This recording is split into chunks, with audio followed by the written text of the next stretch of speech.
Welcome everyone to Brisbane Azure User Group. Clicker is working. So first of all, big thank you out to our sponsors. So without Codify and Microsoft, this wouldn't be possible at all. So Codify pitch in for the pizza and beer, and Microsoft provide this facility. So it's great to have these people who support us.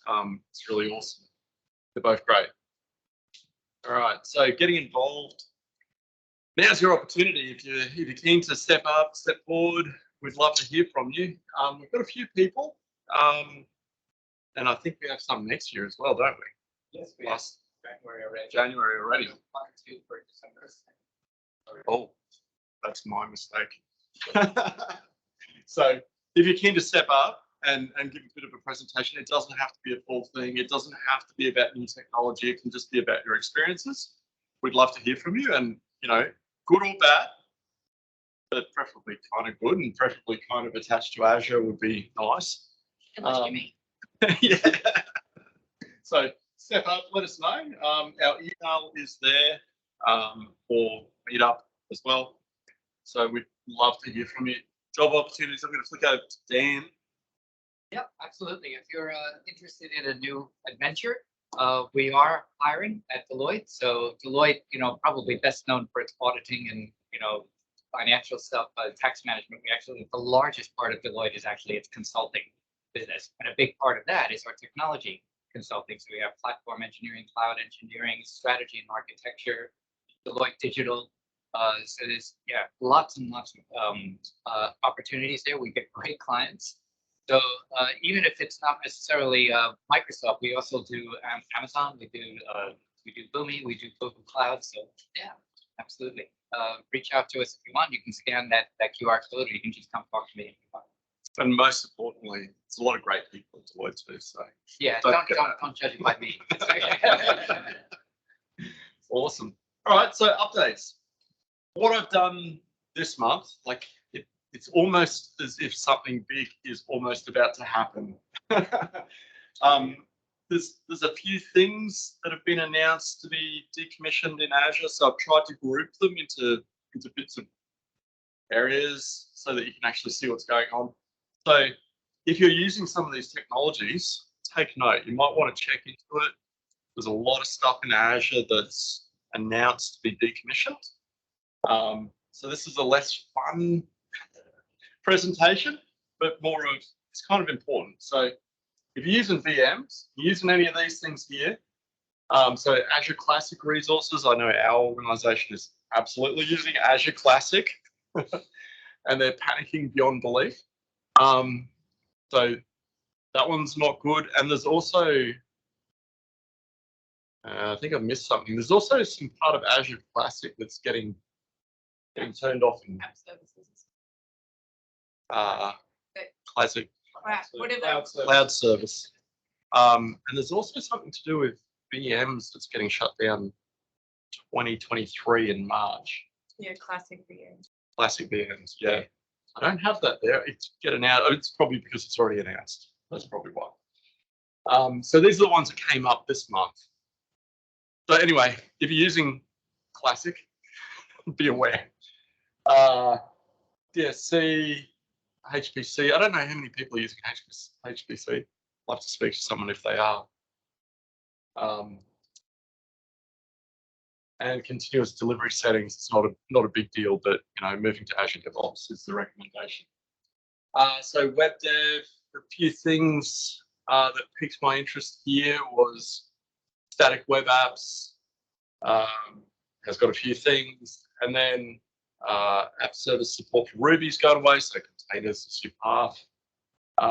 The SDKs, I know there's going to be a bunch of people that are not impressed by the SDK conversations. So yes, you need to use different SDKs. They're open source.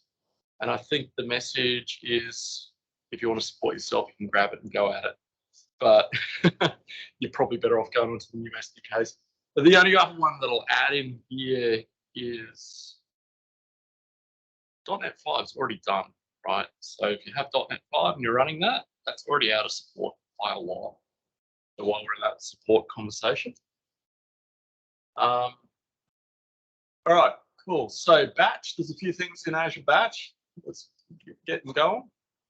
Database, so MySQL, Postgres, a few things there. Networking, so some of the SKUs are going. So for load balancer, you've got to upgrade to a standard load balancer. Your IP addresses, check those if you're using public IP addresses on the basic SKU. APIM, the very early stuff in APIM, self-hosted, that's going as well. All right, so App Insights, a bit of Java stuff's going. Service map, that is pretty cool. That's more about the VMs, how the VMs are connected into each other, so that's going as well. ServiceNow integration, as well as some SAP stuff. And all the links are down here on these slides. So if any of these things kind of freaks you out, the link's there, you can check it out. DevOps starter experience. I don't know, did anyone use that? Yeah, because you didn't ever use YAML. Yeah? But YAML's better. Well. But you can the old one you had to click and Yeah. typo and Yeah. fill out all the boxes, and if Yeah. you had to create a new pipeline you had to manually do it. I'm on the path to YAML. I'm not on wood. You have that as code instead of a GUI that you have to fill in. Yeah, that is true. There are trade-offs. So what else? So Lewis, so we talked about that a couple of meetups ago. That's going. Redis cache, it's just upgrade the version, and unmanaged disks are gone. All right, so that's the horrible news out of the way. So we've got a few good things, but I think we're clearing the decks for next month. We should have a few things. You might even be able to get an early peek at it in the next couple of hours. Yeah. So Azure Firewall Basic. So this one's a great one. So if you're not a massive organization and you still want to have Azure Firewall, I think some people are talking like up to like a third of the cost of standard. So it's a really great option for a small, medium business. And I love Azure Space. So we've got a partnership between Azure and SpaceX for global Azure connectivity, as well as Azure Orbital Ground Station. I did talk about that a couple of meetups ago, is going GA. So it was preview previously, now it's going GA. So not that many people are running satellites, but if you are, maybe it's worth checking out. All right, cool. So events. This one is happening soon, soon. And then some resources that we always have, so they're pretty good to check out. So we've got a Slack channel, we've got a YouTube, and a couple of training things, and a few blogs that are interesting. All right, cool. And I think we're done. So without any further ado, we've got Bronwen, and so welcome to the Azure group, Bronwen. So Bronwen, so Director of Sol Solutions, delivers custom solutions and consulting. We're going to have a look at the science behind habit. And that's not the thing you wear. No, different.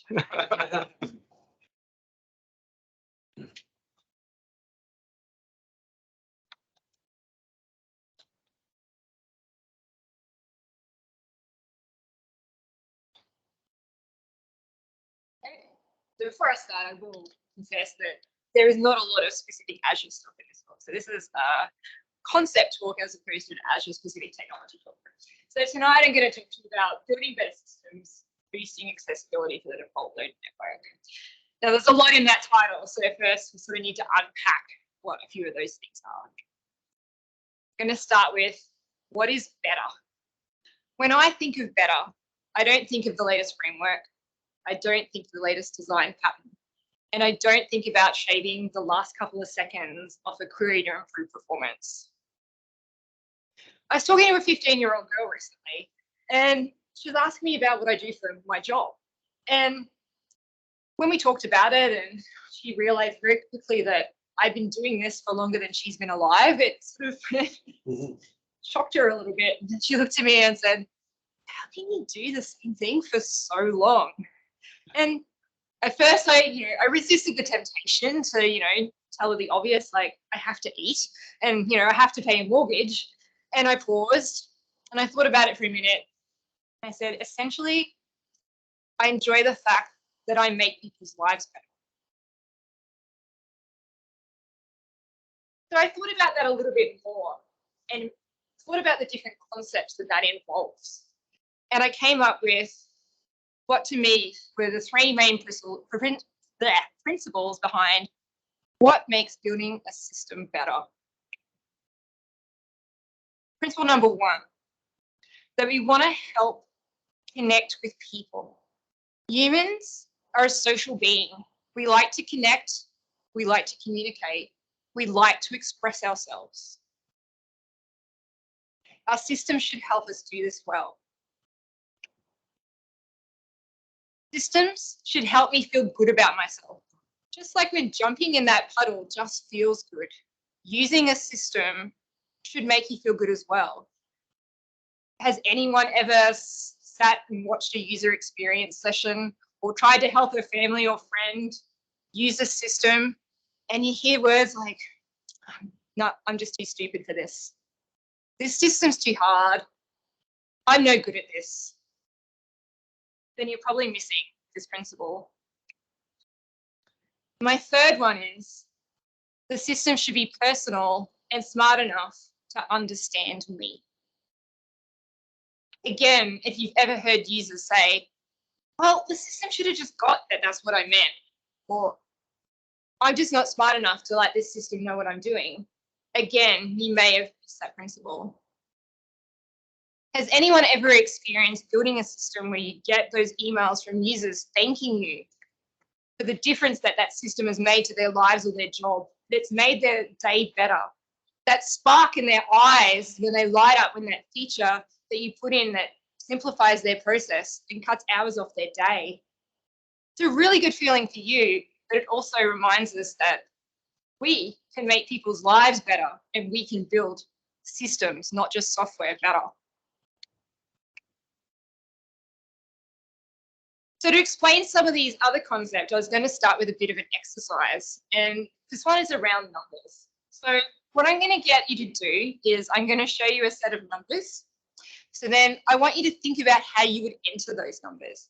Now you can think about that, imagine it in your mind, or you might want to tap it out in the air, or if you feel like you need something a bit more tactile, you've got your lap, you've got the chair, you've got anything you want. So the first number, give that one a go. How would you enter that?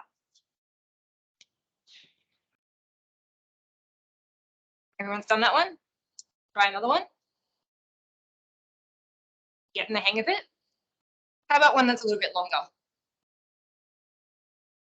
And another one for good measure. Something a little different.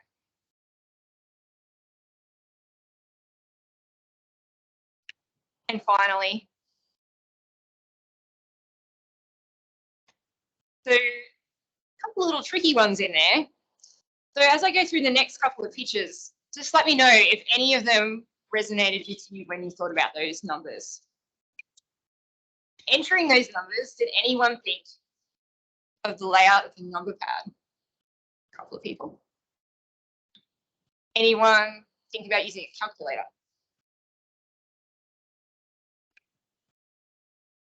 How about a phone layout? No one? How about the number layout on a standard keyboard? A couple? Yep. Did anyone think of using a layout that wasn't listed there? Sorry? Did anyone do a layout that didn't involve typing? Grouping. Sorry? Grouping. You did grouping. Well, like grouping sets of digits Together? into Yep. Where you thought about it? Make this right word. And did anyone switch the way they entered the numbers as they saw them come up differently? Yep. Yeah, so as we went through the numbers, 61, 7, 3343, 1122. Did anyone get into a bit of a groove there? Fingers were doing the talking and you knew what you're up to? Q. Oops. And then how about when you got to the second last one? Did that throw you off? Did anyone switch to a different format? Yep.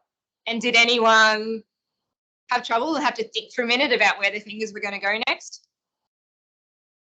And the last one, did anyone did the addition to turning it into a math formula? Yep. Throw your brain off.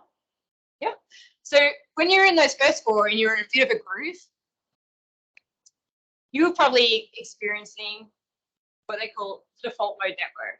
So this is a set of regions in the brain, this one's here and the ones in purple, that they light up and they're active when we're doing passive things, when we're daydreaming, when we're not really thinking about stuff. We do it all the time. Has anyone ever driven somewhere, got to the end, you don't remember much of the journey, you just get to the end?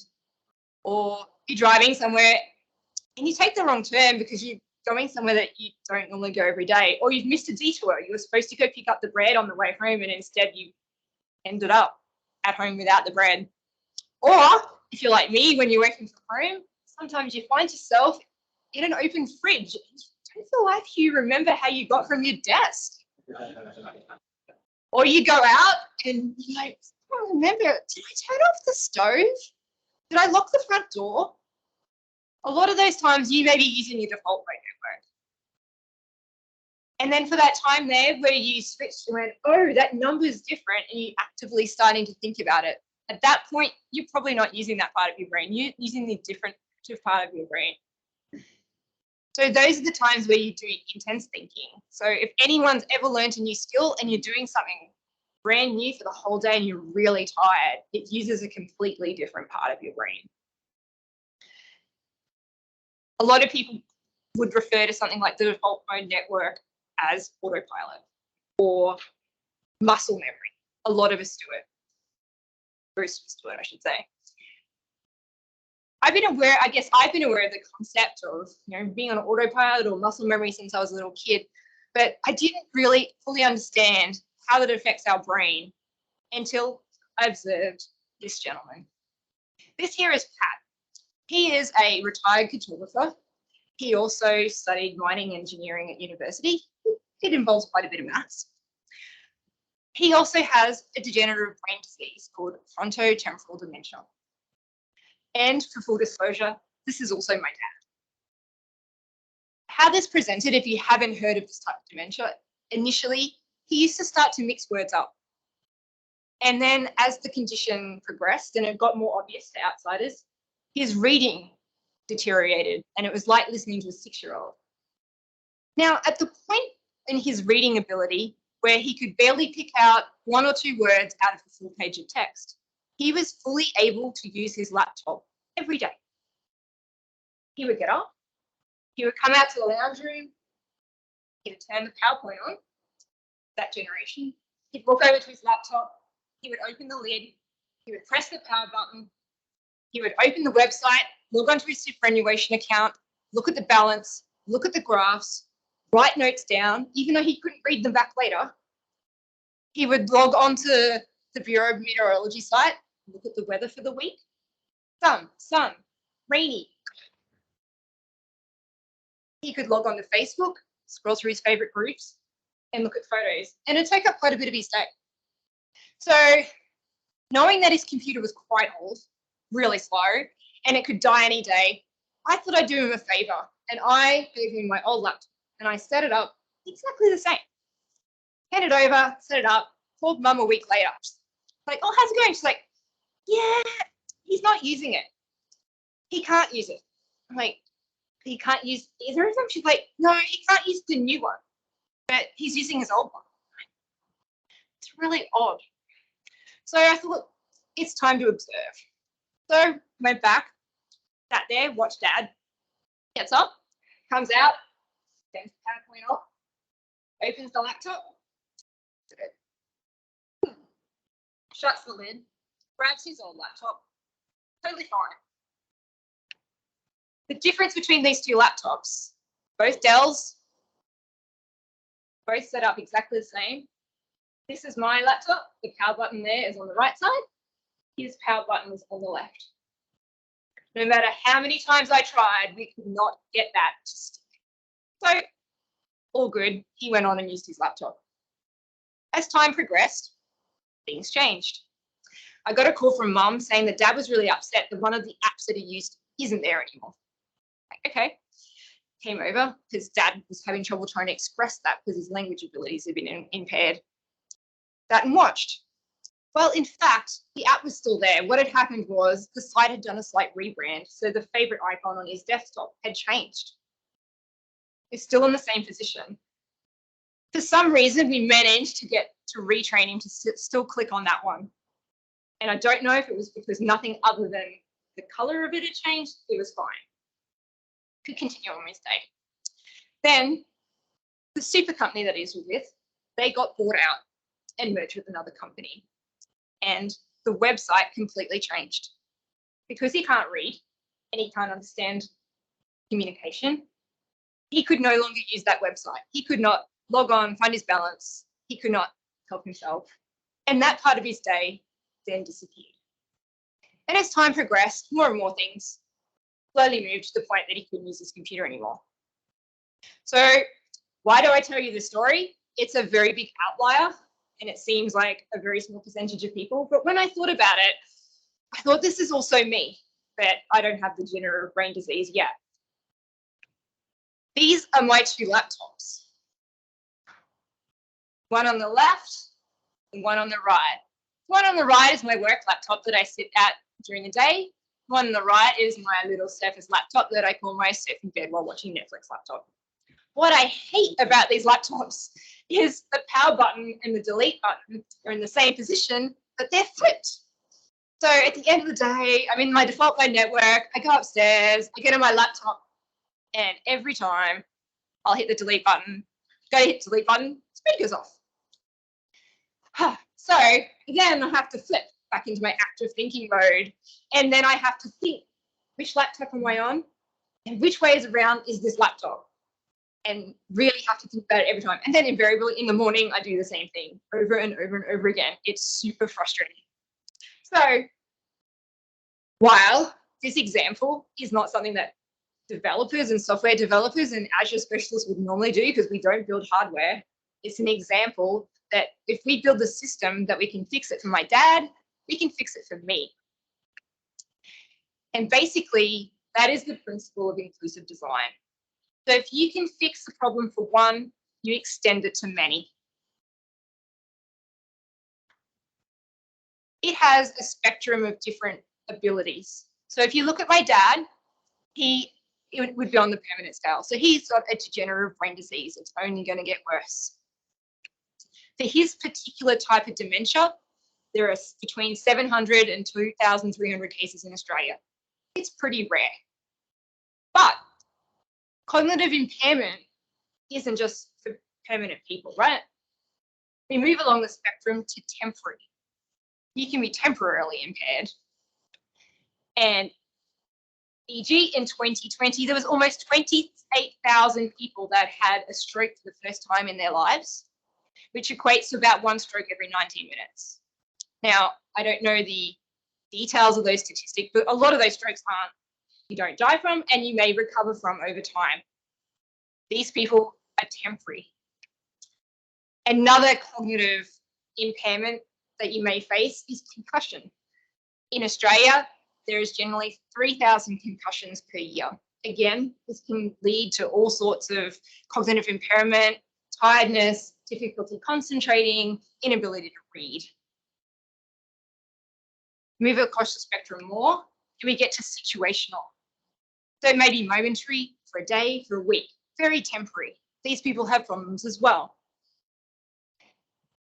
Now, who here, if they had a few drinks and thought they were over 0.05, would drive? Maybe they would. Okay, for the rest of us, if this morning you woke up at 6 a.m. and now it was at 11 o'clock at night, do you think you'd get in the car and drive? Most of us? No? Sure? So a person who has been asleep for 17 hours, so that's the person that woke up at 6 and is awake at 11 o'clock at night, is as cognitively impaired as a person who is legally drunk. If you put that into perspective, each new parent on average loses over an hour of sleep every night for the first year of having a baby. And in 2020, there was just under 300,000 newborns. So that's a lot of parents running around cognitively impaired every day.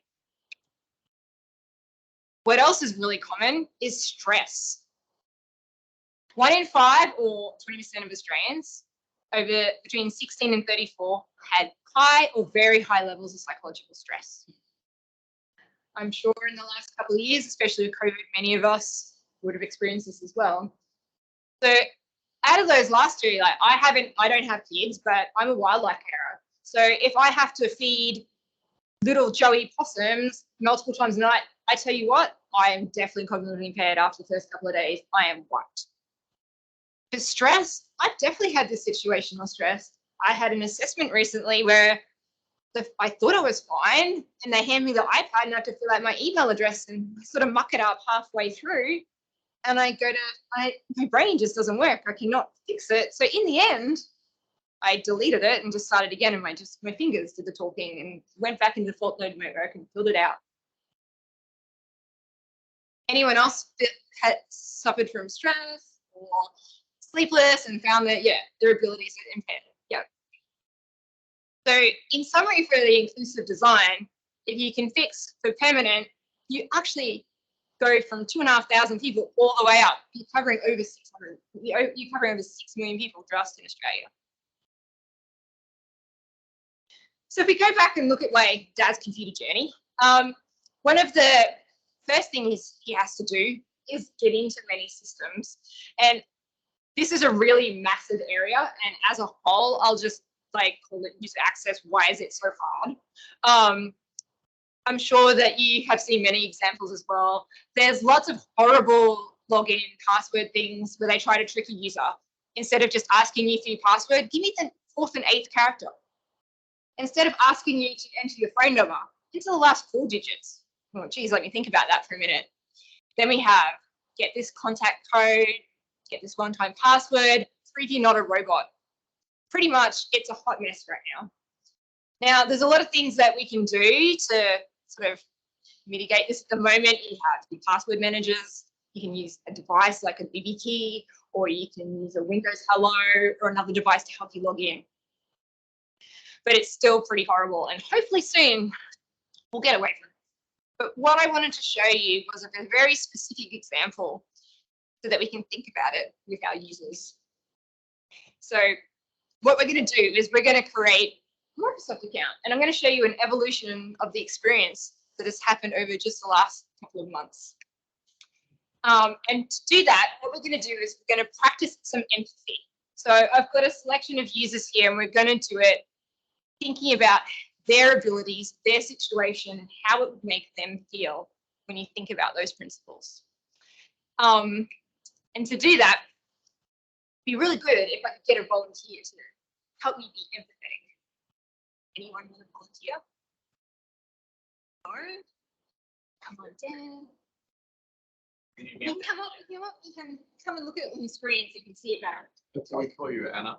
You don't have to pretend to be Anna. You just have to think about being Anna. So this is Anna. She's a 24-year-old pharmacist. She's French. She's only recently moved to Australia, and she grew up in a rural village. So in that part of France, they didn't speak a lot of English. So her English is okay because she learned it at school, but no one really used it. And what's happened today is her boss needs her to do something that involves her first having to set up a Microsoft account. And for whatever reason, the computer's locked down and she has to do it in English. So she's already set up the email address, picked an appropriate password, and she's presented with this. How would you feel as Anna? Well, because, you know, obviously there's a lot of English on this, but the button doesn't even have like an arrow or anything on it to suggest what it does, you know. It just had a little wedge after the visually cueing that means. Yeah, and how do you feel where it's asking you to you've proved you're not a robot? Yes. Like, you find that like pretty nasty. What a nice user experience. So you move along, and what's the next thing that happens? This is sorry, I will label this the September experience. This is what it looked like in September. First, she has to be able to read the sentence to even know what she's supposed to do, Yep. let alone look at some very low quality images. Yep. That are And- designed to be. And I'll just say that everyone I showed this to, they have to zoom in because they can't work out what the images are. So we'll skip to the next one, which I've zoomed in a bit. Okay. What do you think about the word like identical object? How do you find the contrast? Yeah, well, I mean, yeah, because look, I mean, even the bottom middle one like has two identical objects, but they're different size and they're different and they're flipped. That's right. Yeah. Yeah. So he's exactly right. So when we think about it, this is the right answer. But what does identical mean to someone? Right? Like to someone who's a non-native English speaking person, or just someone who's quite literal. To me, that may not be considered identical. No. And this is number 1 of 5 that you produce, by the way. So then you clicked along, you've got to the next one. It's headache already. You're thinking you're bored? Is everyone thinking you're bored? Does this make you feel good? Do we really need this job? Yeah.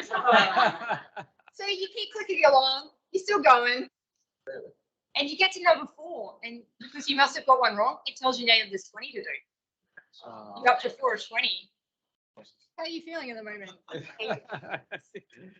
He's stressed out. Yeah. Stressed? Yeah, it's feeling stressed. Eventually, It feels like an IQ test. yeah, eventually you get to this screen. And it's telling you you're not quite right, and you should look for something like this. But those images, did they look anything like that? They were different colors. They were different orientations. Do you think Anna would have given up? Very possibly. Okay. I think that's fair. Cute. Does anyone want to be team? No. Okay. Not after what we've seen out. Well, so Tim, so she's a 92-year-old grandmother and a retired shop owner. She would describe herself as a digital immigrant because she didn't grow up with technology. She doesn't really like the computer, and she puts up with it because she likes to get on video chats with her grandkids. And they've just started a new daycare center, and the daycare center shares some photos. And to see them, she has to create a Microsoft account. How do you think Tim's going to go with what I'm going to call the early October experience? Call someone. Yeah. Definitely call your kid or a neighbor. I mean, we've still got the same description here. I think, I don't know about anyone else. Do you think the contrast is better having the color? Yeah. Do you think having the images the same color is slightly less confusing? No? Lots of like green and red there. Yeah. I'm gonna Yeah. go. And again, she's supposed to wear glasses, but she's got 4 pairs of them, but she never has them on. So yeah, she needs to zoom in as well. And she's having trouble seeing it. And oh look, she took too long to pick it. Yeah, that's But guess what happens now? You're back to 1 of 5. So can you hire a robot? pretty sure I would get yelled. It's probably right. This feels like a problem that a robot would be much better at than me. So let's look at Mary. She's a 34-year-old civil engineer who's an avid mountain biker. She was out hitting the trails with her friends, and she came off her bike and she hit her head really hard. Luckily, she was wearing a helmet, but she still suffered a pretty bad concussion. That was 6 months ago. After getting out of hospital, she spent a few weeks completely laying in a dark room because she couldn't stand light. Now, Mary. You need a Microsoft account to call AAA. You're a team. Got that one covered. She's feeling a little bit better and able to get on a computer, but not back on her mountain bike. But her friends, they're on an epic mountain biking multi-day adventure. And to keep track of them, she needs to be able to log on to the website with a Microsoft account. This is what I would call the today experience. So this literally changed this morning. So apparently my presentation just saved. So I think you'll maybe notice the words have changed now. We have to pick a penguin. So what do people think about that one? Thinking that Mary can't concentrate for very long. She's had this horrible concussion and she gets headaches quite often. Oh my gosh.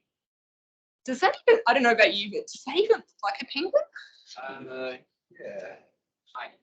Yeah, kind of. I mean, So she zooms in because she can't see them. Second example is that here. an I think it might be because it doesn't have the real yellow that the king penguin was. It doesn't really tell me much information. Anyway, she tries this a few times. Oh, and it gives her a bit of a hint. Apparently, you're supposed to look at things that look like that over things that look like that. genius. Genius, yeah. And again, after a while of trying, when you get this connection verification, we're interrupted. Guess what? It just died again.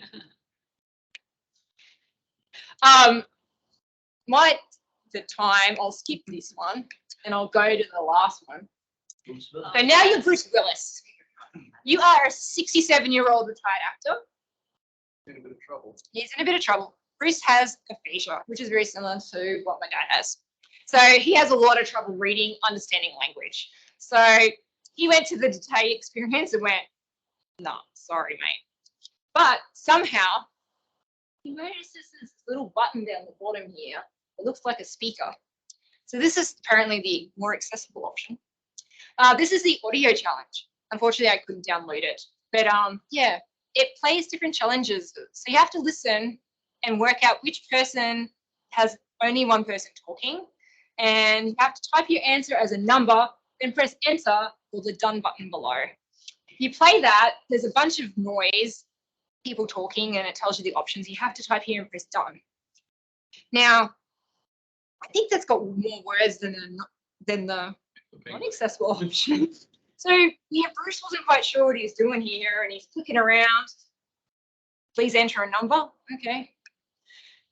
Oh, incorrect. Make sure you enter only the number of your chosen example, e.g. 1. Why are they making you enter a number? Like, why don't they have a radio button or something at least? And then eventually you just end up on this screen after you've got too many wrong. Who knows what to do then?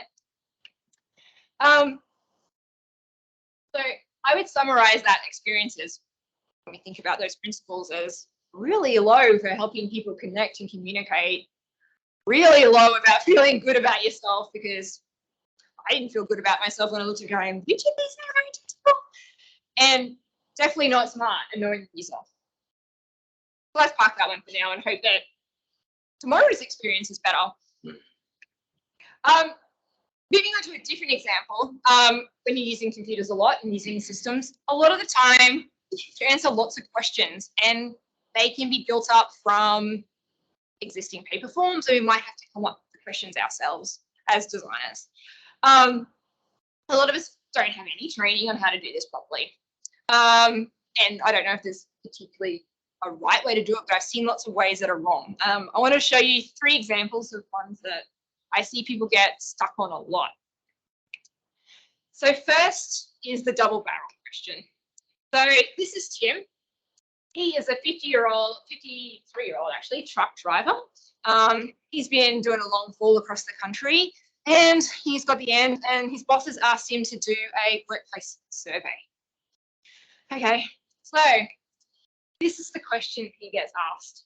How satisfied or dissatisfied are you with the pay and the work benefits of your current job? Now, what if he was satisfied with his pay, dissatisfied with his work benefits? Which option are you picking? Are you picking satisfied? Are you picking dissatisfied? Or are you just going to like average the 2 out? If he additionally has to enter comments, you're going to mix up your data. He's going to answer partially about both, and you're going to have to parse that later. So this type of question, where essentially we're just being lazy and asking it as one, really, to do it better, we should just ask it as two separate questions. Like, try really hard not to use double-barreled questions. The next one, similar, but what I'll call a mixed logic question. So this is Sarah. She's a 20-year-old student, and her grandmother is in an aged care facility. And to go visit her grandmother, she has to fill out a little questionnaire every time with a bunch of COVID questions before they let her in. You have to get them all right. So this was the original question they had a couple of months ago. Have you had a COVID test in the last 72 hours? Was the result positive? Yes or no? So yes, she had a COVID test in the last 72 hours. And was the result positive? No. Is the answer yes, or is the answer no? So is that the actual question? This is the actual question. This is a real example. What would you answer? Yes and yes. But there's only one option. You can either answer yes or no. Always.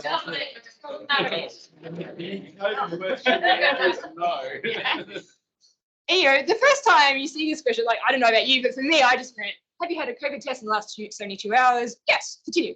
All right. So, funnily enough, the poor receptionist was getting upset because everyone else was getting upset that they were getting the answers wrong and not being let in and having to redo the questionnaire over and over and over again. So, they worked on it a little bit. This is their new version. Have you had a COVID test in the last 72 hours and was the result negative? Slightly better. Slightly better. At least you can answer yes and know that yes is correct. I think this one is okay. What does anyone else think about it? What if I haven't had a test at all? You hadn't had a test at all. What about you? That's right. Is there an other? No. No? So this is the medium It's one. helpful. Yeah. I think if I show you the shortest version that I've seen, have you had a negative COVID test result in the last 72 hours? Now, what I like about this question is that it's nice and short, and assuming that you've had experience and by now in the COVID journey, you probably know what a negative COVID test is, you should be able to process this question a lot better.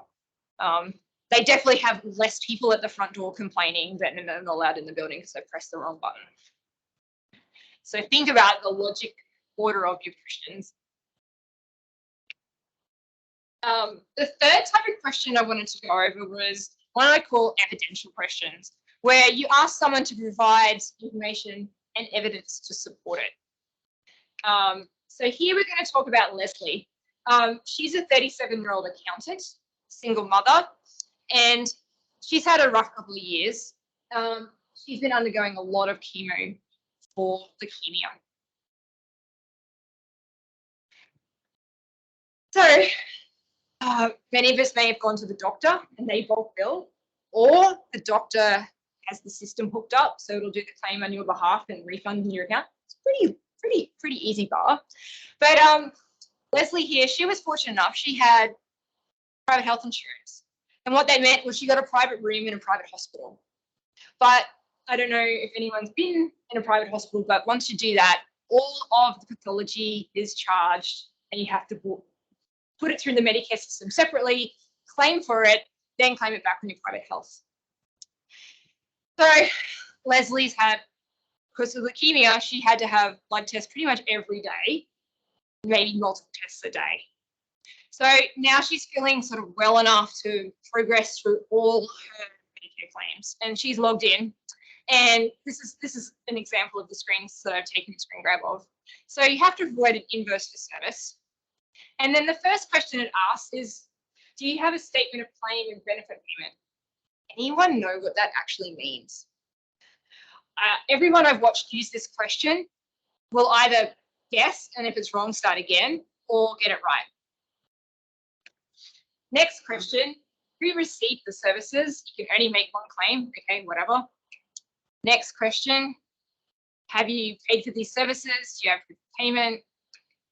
Then you have to upload your evidence. So she's got a lot of these, but the problem with the Medicare claim is you can only claim for one provider and a maximum of 5 claims in any one submission.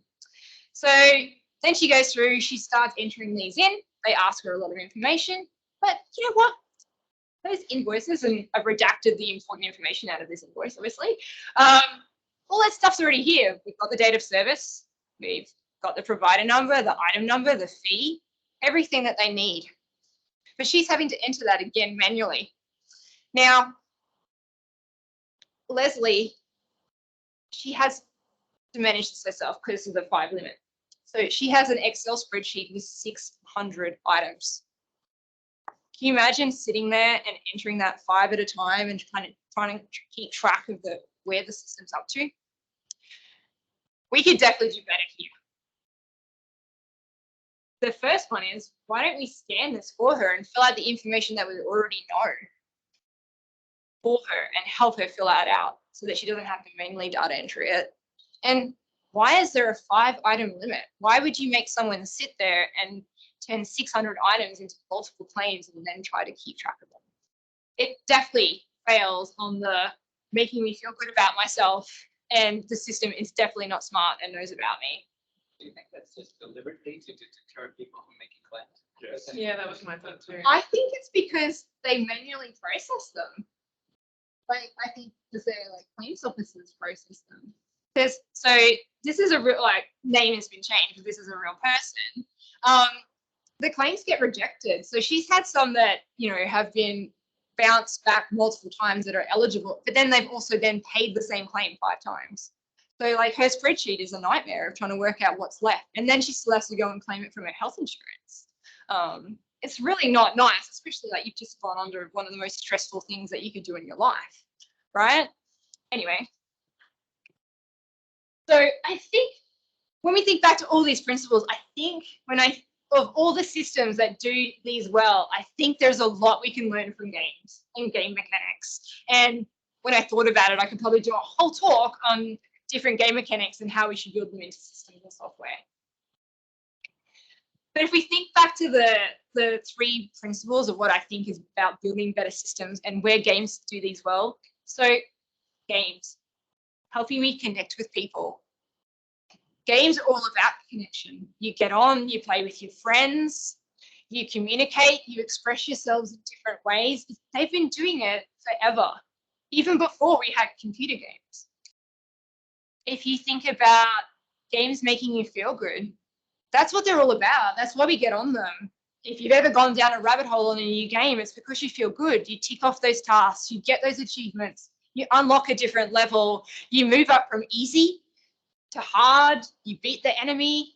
There's all sorts of things in games that make us feel good. And then be personal and smart enough to understand me. Games do this also very well. They gather so much data about us. They know a lot about how we play, what we're good at, what level we're at. Games have had different levels of user abilities for a long time. You can start on easy, you can move up to hard, to insane, to whatever other level that they have. They also incorporate people on different skill levels. So if you're on a big online multiplayer game, you've got beginners and experts all in the same environment, and it adapts so that those people can play together, almost like they're on a level playing field. So to me, when you then also look at the default node network, games do this really well as well. So you don't want to have people thinking about your system and really concentrating all the time. It just burns them out. Games have farming and all sorts of like different techniques and standards that help you just let your fingers do the talking. After you've done a few moves, you know how to jump over that rock in every single game. The mechanics are similar. You know that if you come up against an object that has a slight glow to it, that's probably something you should go and investigate. The way that they designed the characters of the good and the bad, you can usually tell the goodies from the baddies straight away. Games do this really, really well. Helps you stay in that default mode network and not burn yourself out. So you can sit there and literally play the game for hours and hours and hours. So I think what we have here is an opportunity. to use some of those ideas and bring them into the systems that we build. So if you think about all the different users that use your system, their lives, how they use it, are they experienced? Have they got different levels during different times of the day? And are you making the most out of that information, adapting your system to help them use it better? So if we look at connecting with people, feeling good and being smart, how many of us do a lot of logging on our systems? No one logs? Come on, someone logs. So if a user goes to the same, and do you know what they're searching for? Do you know the parameters that they're typing into the forms? Do you log that? A lot of us do. So the people that log it, do you ever look at the logs to improve your UX and work out there's a problem? Only in theory. In theory? Normally, at the start of the project, you look at the section logs and go, this is the B. And then But do you know what they're searching for, what their common search terms are? So they can raise the help list. They can research. Do you know that they've tried to hit submit on that form 10 times and for some reason they don't understand the validation message? Have you noticed that that person tried to do that bank transaction 10 times and never actually got to the finish button? Have you noticed that person's been sitting on that same screen for 10 minutes and hasn't moved off of it? Like, we know that. It's in our logs. Why don't we do something like a game? Like, if you're sitting in a game and not doing anything, like, a character will walk up and give you a hint. Why don't we give people better hints when we know that they're struggling? They're just not worth it. They're not worth it? No. Come on. Well, I mean, genuinely, that's 90% of the answer is they're not worth it to the business. But they should be, because that's why the system exists. Like, the system exists for a reason. In theory. In theory. Yes, you're correct. Yeah. And how many of our systems have different interfaces based on the user experience? Like, to deal with someone who's a novice with your system as opposed to someone who uses it 9 to 5 every day. Do you adapt your UI to make it better for someone that is a beginner versus an advanced? Or how about when I'm in the morning, I'm like really fast, I can rip through a lot of forms. By 3 o'clock, I've got afternoon fade. Like, I need a different experience to what I had in the morning. Azure does that pretty well, actually. Of all the systems, Azure does that. Is that because the little spinny circle just goes for longer in the afternoon? Especially at 3 o'clock on a Friday afternoon. It's trying to give you multiple paths to achieve the same outcome. So that's okay. Well, most systems most interactions don't do that. So if you want to do DevOps, spin up Azure. If you want to do the portal, you should have to do the portal. If you want to do, but most of us start there, right? Most of us start in the portal and then we move into the DevOps because now that we know what we want to make. correct. That's So right. there's multiple paths. Yeah, Azure, yeah, that's a good point. Azure probably does, yeah, it does have multiple paths. It's got the click ops, it's got the dev, like the scripted ops. Whereas my ATO, not so much. Not so much. That's what MYOB is for. A whole other but also, once you start thinking about that and all your different users and their different abilities and how that they need to use your system in different ways, if you can fix it for a lot of like some of the most troubled users, you're going to fix it for everyone. That's about all I have. But I had some references if you guys want slides later without all the photos because it makes it massive. There's actually an interesting article on I don't know if you're interested in keyboards, but there's actually history on why all those different keyboard layouts came about and what sorts of things that they looked at in terms of efficiency. They've got a link there to the Microsoft Inclusive Design. And then if anyone's interested in how sleep deprivation versus, alcohol intoxication, there's a couple of CDC articles there as well. Because I think there's a lot of people that drive around tired that probably shouldn't. Any questions? Comments? Yeah. So you already showed us how terrible these captchas and these login experiences can be. What will that look like in the future? Because I'm waiting. Yeah, I know. We're all waiting, right? Like, it is horrible. There's got to be a better way. Some of them are getting better, right? Like, some of them are hooked up to your Windows Hellos and your devices so that it recognizes you straight away, fingerprint, uses your voice print. like they're an improvement, but not everyone's using them. I see. I had the worst experiences paying with a broad credit card online, because then after typing everything into the form, then you also have to get the phone where the app of the bank is installed and set up, and then you have to have the password of that app and sign in, and then get the turn onto this app and then type this again into the online form. And I was thinking, like, my grandfather. Oh might be yeah. able to do that. Like, I'm not able to do that. Like, going through all these. You're steps. like, yeah, I don't know. As everyone, like, if you got multi-factor turned on all your accounts, like, I'm in and out of Teams, like, so many times, jumping in and stuff. Like, the number of times I have to pick up my phone every day and click yes, yes, yes. Add up the number of minutes of switching, pick up my phone, going back to what I was doing just to log in. Like, it's not good. Yeah. Yeah, they've started on some stuff, but yeah, it's a long way It's to better go. than typing password and all the time and stuff. Yeah, but that's what, like, passwords, like, you've at least got password managers now that help you with that, right? But yeah, I mean, my mum, she still has a little notebook next to the computer with like pages and pages of passwords. That or post note, the one password that. Yep, that one. Yep, using the one password. Yep. I mean, that's not a good method. What, password one isn't a strong password? Sorry, it's password 123 exclamation mark. That's my go-to. Meets all the. That's right. Sorry, what was your name again? And JC. And your credit card number? Yeah, just let me know. Grab on Facebook. Yeah, it's not Optus for sure. Yeah. It's on Facebook. Okay, well, thank you very much, everyone. Thanks so much, Bronwen. That was an absolutely fascinating talk. I'm just curious, was anybody here a couple of years ago when Bronwen came and did a talk on artificial intelligence? And I think you were here, right? Yeah, that was also an amazing talk. You really approached some amazing subjects. Thank you. And we, of course, really appreciate. Oh, thank you so much. Like, Really very much. appreciate that. So next month, we actually have two speakers. So we're going to have a split session. One live speaker who's going to be here. I think it's Sam Bell. Is going to come in and talk a little bit about PS rules. But we also have a speaker from India who's going to talk about event-driven integration. So yeah, we'll have somebody presenting through Teams, but then have a live speaker as well. So yeah, check it out. We'll get the meetup site updated pretty soon. And then we got December.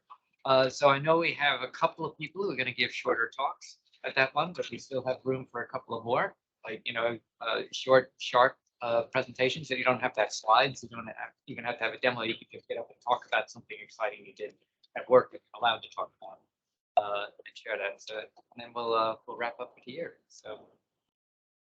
Okay, thanks everybody for coming tonight. If I could just ask everyone to take their bottles outside, that would be awesome. That would really be helpful.